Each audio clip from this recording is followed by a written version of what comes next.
What's going on, YouTube? We got a delivery. 3 skids. I got 1 or 2 more skids coming. This is just stock. A couple of these jobs are sold, but I'm trying to stay ahead of the curve. I still have some stock over here. Where am I going to put all this?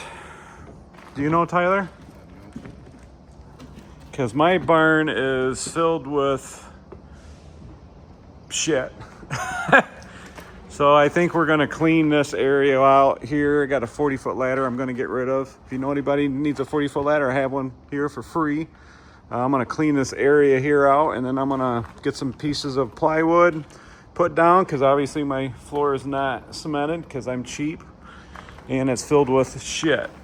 So we're gonna move all this over here. Like I said, I still got 2 more pallets coming within the next few days. So yeah, ACIQ, where am I going to put you? Your warehouse is a lot bigger than mine. But I have tall ceilings and it's just filled with shit. But we'll manage, and we'll see you on the next install.